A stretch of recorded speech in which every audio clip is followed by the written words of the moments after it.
PS4 and Xbox One players are ruining the current gen consoles and gaming.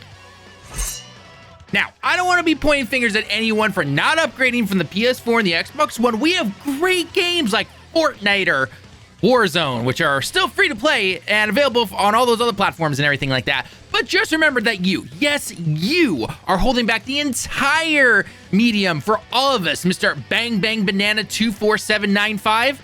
Yeah, I know who you are. I'm like, what do you say me for? Now, I can already see you heading into the comments to call me out and say I'm out of touch and people can buy whatever they want. But what if I told you we finally have the answers that we've been asking over the last few years? Questions like, why are game prices increasing? Why is development so much more expensive now? Why do the current gen consoles feel so lacking? Why are we still putting games on the previous gen consoles? And a really big one, why do publishers do exclusivity? Now, that last one might not feel like it's connected to the others, but guess what? We have learned a ton of information in the last 48 hours, and we gotta talk about it. For those of you who might have missed it, it's been reported that over half of the PSN users in 2024 are still over on the previous gen console, aka the PS4, as of April this year, which is, by the way, almost 4 years into the current gen console's life.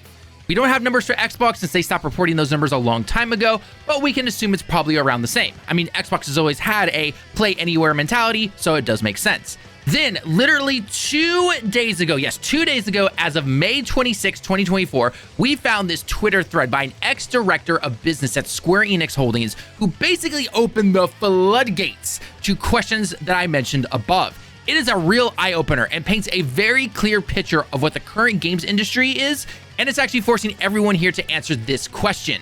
Will things ever get better for developers, for consumers, and just for everyone in general in the gaming industry?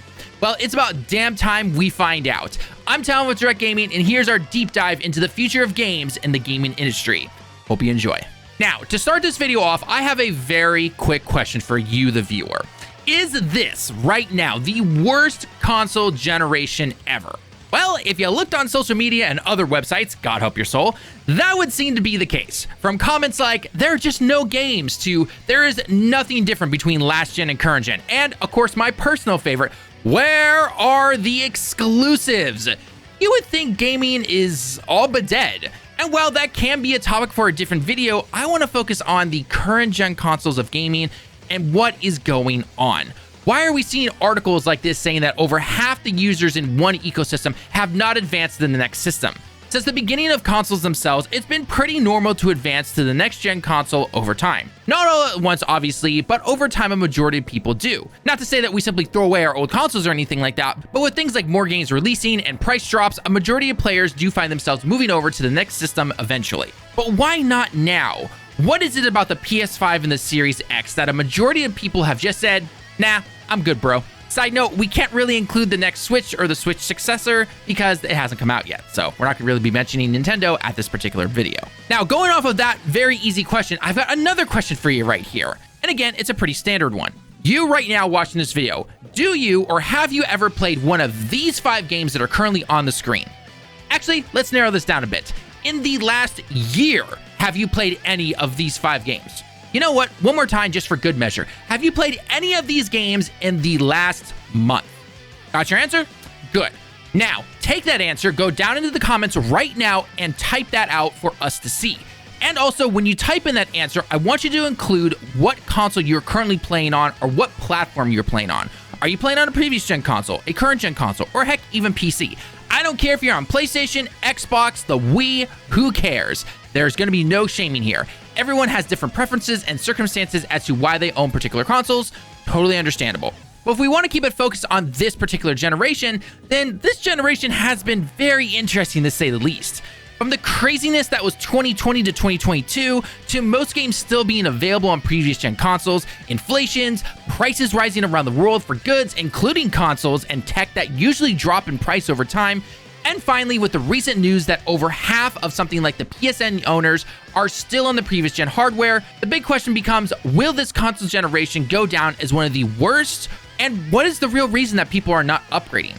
Well, it seems that those 5 particular games that we just talked about beforehand and that you've written down in the comments if you've played those, seem to be one of the big main causes, due to not only how popular they are, but due to them simply being just everywhere and being what are known as evergreen games.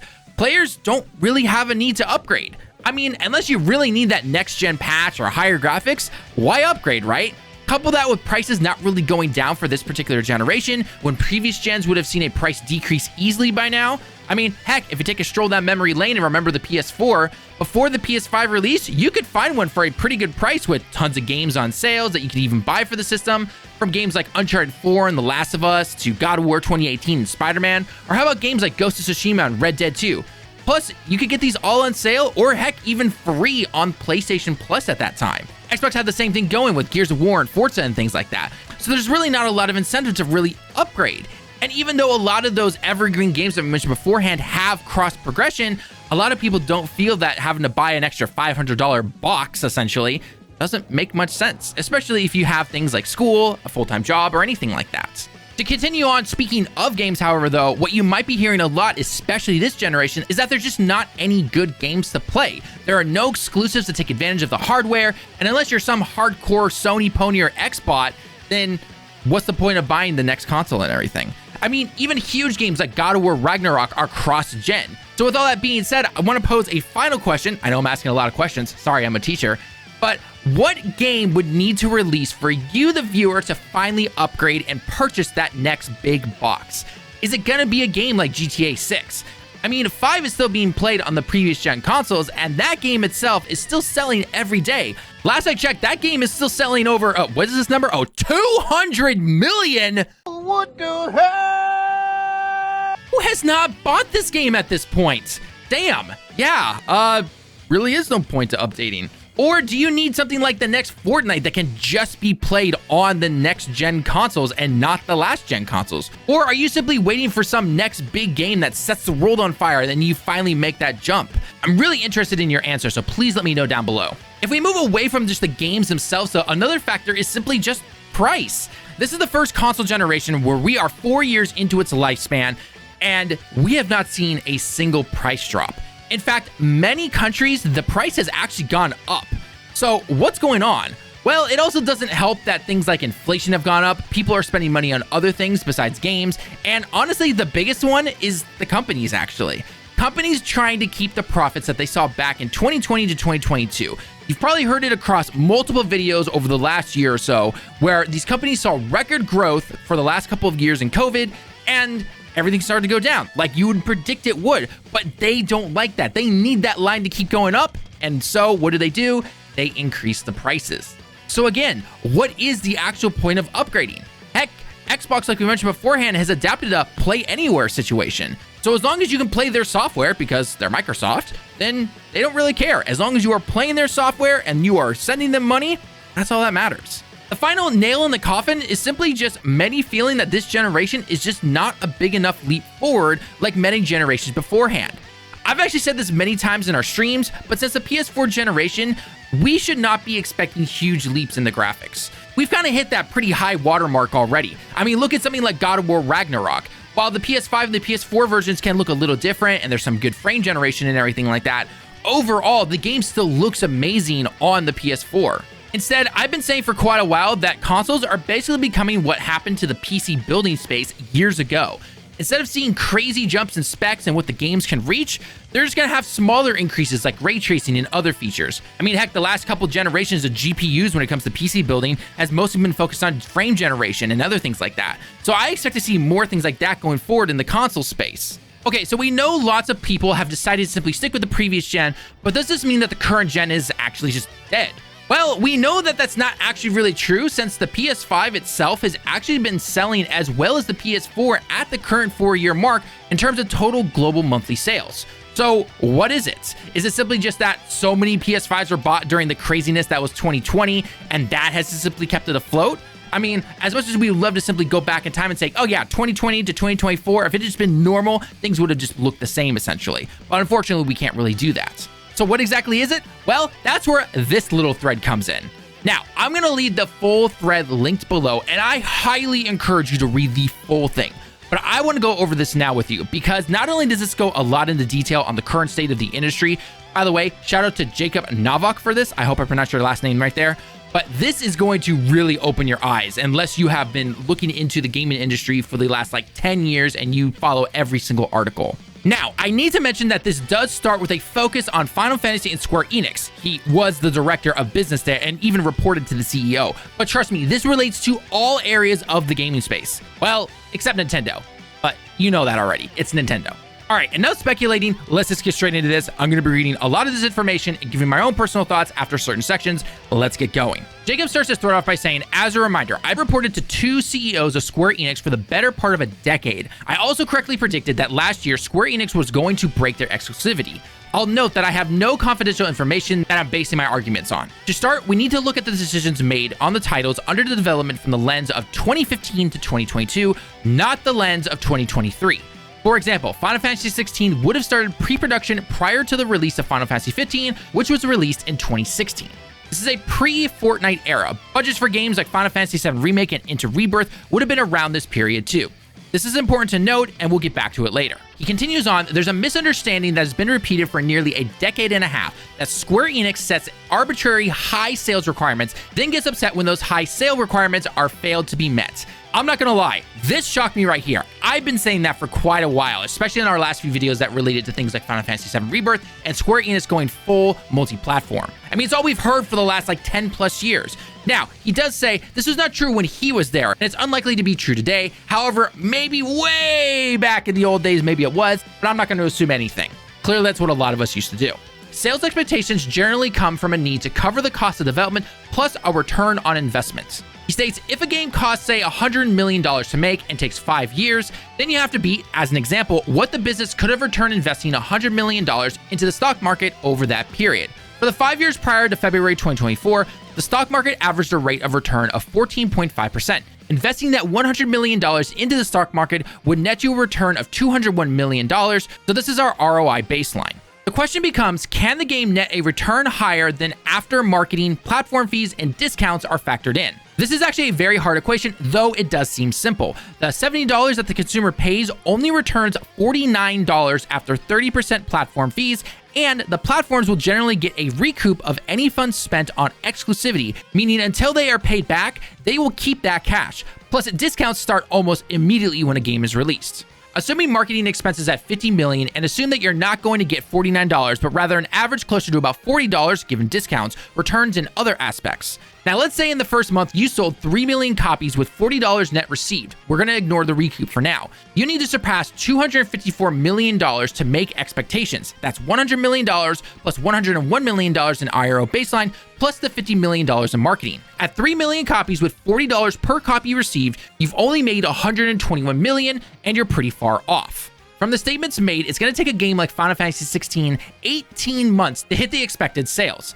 I use the stock market as an example, but the actual ROI could be higher than the stock market average itself. The sales figures required aren't wild expectations. The number of copies sold were too low, and my numbers are actually much lower than the realities. Game dev costs are probably 2 times as high, and marketing is also likely 2 times as high as well, and this makes ROI requirements much higher too. But that's not even the core of the problem. But all the stuff that he says above is not even relating to the core problem itself. This is just him providing that expectations are set immodestly. Jacob states that the core of the problem is that the budgets were set in a period where the expectation was that the audience would grow. Total audience growth was a reasonable expectation in the 2015 to 2022 era and still is today. Not only had the industry grown significantly each year, but each day that new generation was coming of age. They were coming of age as gamers, meaning that your total addressable population would be increasing and you should be increasing your revenue. So, what the heck happened? Not just to Square Enix, but to the industry as a whole, audience behavioral patterns are radically different than expected in 2015. Remember, I said 2015 was pre-Fortnite. For anyone who might be thinking that this isn't related to the entire game industry, listen up. This is where it gets interesting. The way it used to work was that you would pick your release date similar to a Hollywood movie, stick to it, and consider the competition to be titles releasing in the weeks before and after that. Jacob here uses an example saying, we would look at a Hitman or a Deus Ex release and consider whether there was a Call of Duty or Assassin's Creed coming out around that time, assuming that gamers had X amount of money to spend and Y amount of time. Remember, discounts eat into cash received and also that time used, disc sales were 0 cash received. We needed to get as many sales in the first 2 weeks as possible. He continues on saying, at that time, as a gamer, once you finished the most recent game you were on, you moved on to the next one. You were looking for your next title once you finished your prior one. We wanted one of our titles to be the next title that you bought to fill your gamer needs. This world radically changed, though, in the last 6 years. Earlier this month, Kotaku had an article called 9 Great Games We Can't Stop Thinking About. There was a surprise 10th slide, and that was Fortnite. Written in the article states, and once again, another weekend arrives and I realize that I'm spending most of my time playing Fortnite. I'm very close to maxing out both my Battle Pass and Festival Pass, so that's the plan. I hate how deep Fortnite has its hooks into me to the point where I'm choosing to play it over brand new, cool looking video games. But I can't help it. I must finish these damn passes, get all the rewards, and earn the right to play other stuff. Well, until the next season starts up. And once again, I will return to Fortnite to drop in and level up again. It's sick, I hate myself, and I can't wait to play more this weekend. Now, I'm not gonna judge anyone for looking at Kotaku articles, but not the best reference. But regardless, there is something important right there before we continue on in this thread that Jacob has written. That right there has been the gamer mindset for the average gamer for over 6 years. Now, I'm not talking about me, I'm not talking about you who's watching this. Remember, we're the minority, we've said this multiple times in videos, but the average person who's gone out, bought a console, or their parents have bought them a console, and they simply just play a game. That is the mentality of majority of gamers right there. They are stuck in the FOMO that is known as something like live service games, Fortnite, Warzone, all that stuff. If they miss out on something, then it's missed out on forever. That's why only recently we've seen some battle passes in some games be, hey, you can come back to it later on. Has it helped much? It's hard to say. We'd have to wait and see if any research is done on this later on going forward. Jacob continues on saying, this is indeed the point. Square Enix are not competing against just the latest new installments, they're competing against every free-to-play online game that is constantly adding content and getting more robust over time. The assumption was that people would jump between products when they finished one, but as you know, free-to-play games like Fortnite or Warzone are evergreen. They never get old. They are always updating with new content and experiences. They can continue for decades. Candy Crush has had its best years ever the last few years, and companies like Epic can continue to invest back into the products that make them better, creating even higher barriers of entry for competitors. The game industry is still growing in revenue, but that revenue is increasingly captured by fewer live service games that are generating a level of stickiness seen in social media companies. There are reasons that there are few competitors of something like Facebook. Once the network effect starts, it can keep going for a long time. Since Instagram, also Facebook, the only real competitor in the entire decade has been something like TikTok, with 1 billion plus people. And this is in a $1 trillion valued industry. Jacob continues on saying, I expect Fortnite, Roblox, Warzone, and similar products to continue growing more revenue. Meanwhile, put yourself in an older gamer's shoes. If you're a gamer with disposable income but less free time, and you have the choice between paying $70 to play 100 hours in Final Fantasy XVI, or to just continue playing Fortnite with your friends for free, you're more likely to wait to see Final Fantasy XVI reviews before you decide whether or not to switch off of Fortnite. In other words, your switching costs are now considerably higher than when you would finish the latest Assassin's Creed and look for the next title to fill your time, because you're awash with content options.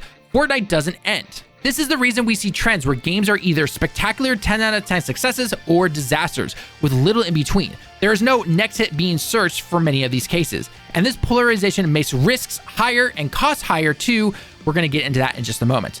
Okay, so I want to stop just right there before we continue on with this thread. I told you guys this was long, okay? But looking at this right now, it makes a lot of sense what he is saying. And it also shines a bright light on why the higher ups at all these companies are trying to get into the live service, but they're finding out the hard way, and of course we've all called it here, that you can't really do that, you know? You have to basically create a 12 out of 10 game to somehow drag somebody away from Fortnite, and it needs to be free, it needs to have constant updates and everything. And that just doesn't happen for a majority of these live service games. Not to mention, you have the older gamers getting completely pissed off at these companies for even trying to get into something like that because we don't like that. But like I've stated beforehand, we're the minority, unfortunately, and it's going to keep getting worse before it gets better. Continuing on with the thread, Jacob states, now, if you're a younger gamer in your teens, you may not even be thinking about Final Fantasy. If you are 13 years old now, you are 5 years old when the last mainline Final Fantasy 15, came out. Your family may not own a PS5, and you may not even care. You're satisfied with Fortnite or Roblox or Minecraft with your friends on your phone or laptop. I'm not saying that this is the case for everyone, but it is certainly a trend. The old AAA franchises do not seem to be converting the younger generations that the industry was counting on for its growth, and instead, free-to-play social games on mobile are what they are spending their time on. This is the reason every publisher has chased live service titles audience clearly gravitate towards. and the profits followed if they are successful. He also makes a side quote here saying, "It is surprising that Square Enix, which had successful free-to-play live service mobile titles in Japan, left the AAA live service attempts to Eidos rather than try to build those products in Japan." But dissecting this problem would likely require an entire different thread. So that's something interesting right there in terms of just Square Enix themselves. Regardless, the Fortniteization of the industry was not entirely predictable in 2015, when budgets were still being planned. Even after Fortnite came out and well into the COVID period, it felt like the industry growth was pulling all ships forward, not just a handful. But that isn't what happened. Okay, so that right there might be kind of common knowledge to some people watching this video, but it might also be an eye-opener for a lot of people. Now we're getting into the big one that is leaving just Square Enix and the big areas of the industry, and we're about to dive into the entire industry with, of course, cost development. Now we have to get to the cost of development. Asset generation, motion capture, textures, animation, engineering, infrastructures are incredibly expensive. Making games costs a lot of money. The recent layoff wave is generally a consolidation towards a new expected sales average in the number of titles being produced, not the cost of an individual title, which is going to continue to increase. He says in parentheses, Spider-Man 2 cost $380 million. Development costs have gone up, and switching costs to the consumer has also gone up. And as a result of all of this, companies have to invest even more money into their games, because if it's not a 10 out of 10, gamers are going to stick with Fortnite. I don't literally mean Fortnite, but something similar to those type of products. Now, one thing I'm going to mention quickly right here off to the side that I have mentioned tons of times when it comes to the increased costs on certain games, not all games, but certain games. We've all seen the headlines that Spider-Man 2 has cost a ton of money to create. However, one thing I don't see a lot of people talking about that I've talked with some of my programmer friends that are not necessarily game developers, but they work in programming, they stated that most likely the reason for that price increase right there, or that crazy high price that we've seen for Spider-Man 2, is because they were also working on the server infrastructure for the live service game that they were trying to make, but then eventually scrapped. That is a ton of money used, and it would not surprise me if they bundled together Spider-Man 2 costs and that live service section that they were trying to make together. Now, obviously, that live service part of the game was canned, but that cost that they still used, guess what? It's still there. So that's what it's going to look like. Jacob continues on. Meanwhile, games like Final Fantasy VII Rebirth, which has a 92% Metacritic rating, can't get the sales it needs, though it's also complicated due to it being a sequel. These factors means that the status quo must change. He then starts to get into some real technical details here. There are 3 levers that you can pull to make the equation work for return on investment at a game company. You can decrease costs, increase the price, or increase audience size. As noted already, any non-service game is having trouble increasing audience size, meaning on the cost side, inflation is up, salaries are up, and consumers require sophisticated, beautiful products to get them to fork over cash rather than keep playing their free-to-play titles. It is true that there are many smaller games or less beautiful games that generate audiences and are profitable, but something like Balatro is not a good example to point out. It was made by one person. AAA games can take hundreds, thousands of people to make. A single person making $2 to $3 million in sales is life-changing. 100 people trying to split that is not enough money. And products like Balatro are lightning in a bottle. You can't generally capture that twice, and there are hundreds of thousands of competing products on Steam or app stores that fail for every Balatro. This leaves only price left as a lever to pull. Since the price of games haven't really increased, relative to inflation, packaged disc games have gotten cheaper over the last 2 decades. The assumption was that it was okay because the audience size would grow instead of the price, but the audience went to the platform titles. Prices for packaged disc games will go up. He states game companies simply have no choice. This is the only lever left. Just look at any article related to GTA 6 and the price point from this week. We're also seeing this trend with Ubisoft's Star Wars games. It's not because game companies are penny pinchers looking to fleece their users, it's because this is the only path left to make non-free-to-play service titles workable in the AAA gaming space given costs and competition. Something has to give. If someone like Square Enix can't get its cost down of dev time, by the way, it will go up, and is getting good reviews, but it isn't increasing audience size, they and the rest of the publishers are going to have to increase game prices at some point. Otherwise, live service titles is all that's going to be left. God, that would suck.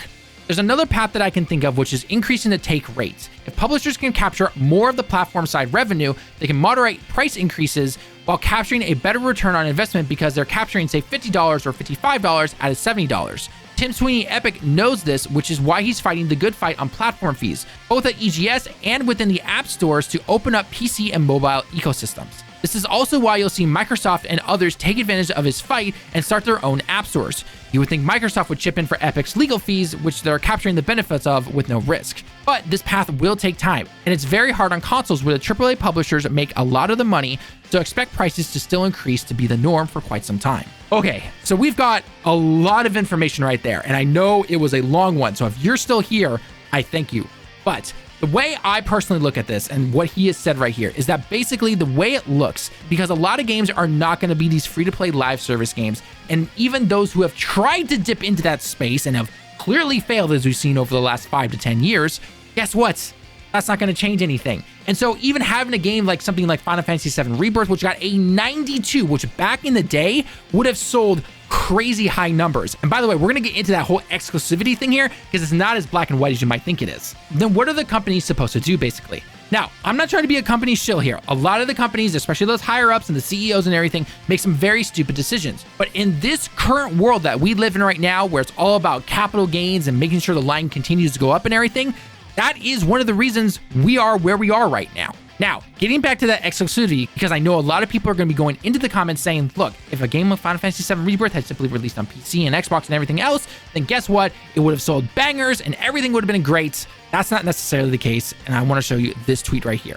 Now, I happen to see one of these requotes because the actual thread from Jacob you can't actually reply to, but someone named Subtext actually said this. This is a fantastic thread. Since replies aren't open, I hope that Jacob can see this for a quick question. All of this makes sense, but about recouping platforms for exclusivity, are you saying that Square Enix needs to repay Sony for what Sony paid in exclusivity rights? Why would Square Enix take that deal then? Jacob goes into a long, lengthy answer here, and this spells it out, not only for exclusivity for something like Square Enix and Sony, but why someone might go over to the Epic Game Store, why they might skip something like Steam, why they might go to other platforms. It's because of this right here. I won't speak to specific Square Enix/Sony deals, but I can explain generally how it works. You have 3 types of exclusivity deals. Number 1, no recoup, which goes to often smaller accounts and for smaller titles. Partial recoup, which is very common. A portion of the funds will be recouped by the platform before the future funds are dispersed. And number 3, full recoup, which is common. All funds invested must be recouped before the future funds are dispersed.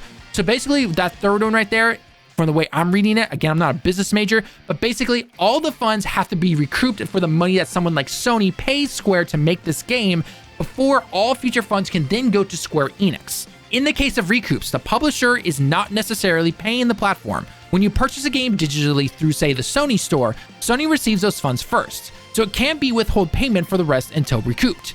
If sales are through a physical channel, then the publisher may have to cut a check back to the platform holder. Other ways this could happen have a partial recoup plus increase or decrease in the percent royalty paid, or exclusivity arrangements for partial recoup against only a specific platform, e.g. 30% of the funds that must be recouped and then it can be released on PC. That is actually something we are currently seeing with Final Fantasy VII Remake and Rebirth going over to PC. A lot of this has to do with leverage. If you have a powerful IP that Sony wants, you can argue for a partial recoup instead of a full recoup. I'm not saying any of these arguments are for a very specific one for Square Enix and Sony. However, to justify that, industry deals take many shapes and sizes depending on who you are and what the other side wants. As for why any given publisher would accept an exclusivity arrangement with full recoup, because it offloads content risk to the platform. Games are expensive and take years and sometimes are good and sometimes are bad. If Sony puts, say, $100 million into a game and that game is bad, they are now out $100 million, but you, the publisher, are out $0. So if a game is great and it sells $200 million worth, Sony is fully paid back that $100 million and you're $100 million richer.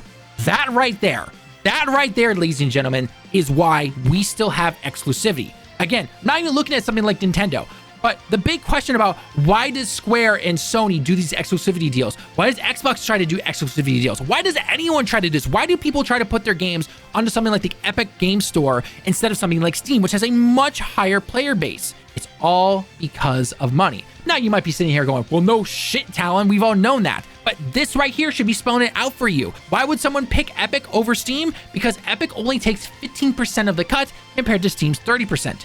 Yes, Steam has a higher player base, but if you're not confident that your game can reach that mass audience, you're going to go with the Epic one. Why does Square go with Sony? It could be easily this right here. Sony pays so much money for something like Remake and Rebirth, and even though Square has come out in their statement saying like, failed to meet expectations and everything, that doesn't necessarily mean that they're in the red. It easily could have stated that, hey, you know, we made this amount of money and we've recouped that all back to Sony, and we've only made, you know, X millions of dollars or something like that, which is going to be low for them. So the bar's not going as vertical as they want to, but it is still going slightly up at a more horizontal vertical state. Regardless, this right here, if you're taking away anything from this video, this is why right here, someone might go to one platform over another and then later on put it onto a different platform. Not gonna lie, that is a real eye-opener right there. I've stated many times that a lot of that probably has to do with simply relations and everything, and to an extent it probably still does. But that right there, that is mind-blowing. Heck, if we want to move away from something like Final Fantasy, let's look at a game like Alan Wake 2. That was in the running for Game of the Year back in 2023. However, it's been noted that it actually hasn't gone green yet in terms of the cost and everything. So why did a game like Alan Wake 2 go over to the Epic Game Store over Steam? Probably the exact same reason I just stated here recently. Less cut per purchase, and they most likely got some money from Epic and don't have to pay them back if they negotiated well enough. Again, we don't have the exact details of said contracts or anything, but it would make sense right there. There is so much more that we could easily jump into, but we would be here all day. So we are going to be discussing this later on. If you want to join us in some of our live streams and everything like that, we try to live stream every weekend at around 8 p.m. PST. We would love to see you there to continue this conversation. With all that being said, and all that we've talked about here, I want to go back to the question that we talked about at the very beginning. Will things ever get better? Based on all of this stuff that we just talked about right now, it does not seem so, at least right now. Until companies stop trying to focus on nothing but huge growth and honestly forget about the whole 2020 to 2022 numbers, since those were never normal, if developers are finally given a chance to really try new things without threat of losing their jobs, and if a bit of the gamer/consumer can try new games and support these developers, then maybe we'll finally start to see some change. However, that's not going to be an easy road. Again, I'm not saying that all of us as gamers need to go out and buy every single game or anything like that. Do your research. Look at how reviews are doing, how it's perform on your particular console or PC. All that stuff is still very important. But at the same time, I implore you, get away from the live service games. Get away from Fortnite, Warzone, and Roblox. Expand your gaming horizons. Go and try some of these games, even if they're on sale. If you have to wait for a sale, that's completely fine. But go out and try new things. Playing the same game over and over and over and over again, you are missing out on so many awesome titles that are available to you. Whether they're small indie games, AA games, AAA games, you name it. Go out and try something new. You won't regret it. I can guarantee it. And until that day finally comes, things are going to keep going the way they are. Prices are going to continue to increase, and we'll have to wait and see what's going to happen. But a lot of things are definitely going to need to change over the coming years. What do you think about all this now? What are your thoughts on all of this? I want to know all your personal comments down below. I know this video was very long and I rambled, especially near the second half, for quite some time. But I want to know your personal thoughts on all of this. Do you think game prices are ever going to go down? Do you think people are going to finally jump to the next gen consoles and ditch those live service games? Are we going to see more games take more risks? Not right now at this particular moment, but later on down the road. Let me know all your thoughts down below. And if you enjoyed this kind of discussion video, then leave a like on the video as well, as it's going to help us a lot, and we can see that in our analytics. Also, if you really want to support the channel and you really enjoy seeing all this type of content, then maybe consider hitting that subscribe button, as we're really close to hitting our 5,000 sub goal by the end of the year. It would really mean a lot to us, and we hope to see you in future videos. With all that being said though, I've been Talon with Great Gaming. Thank you so much for dropping by the video. I hope you have a great day and week, and I can't wait to see you all in the next one. Until next time, everyone, Johnny.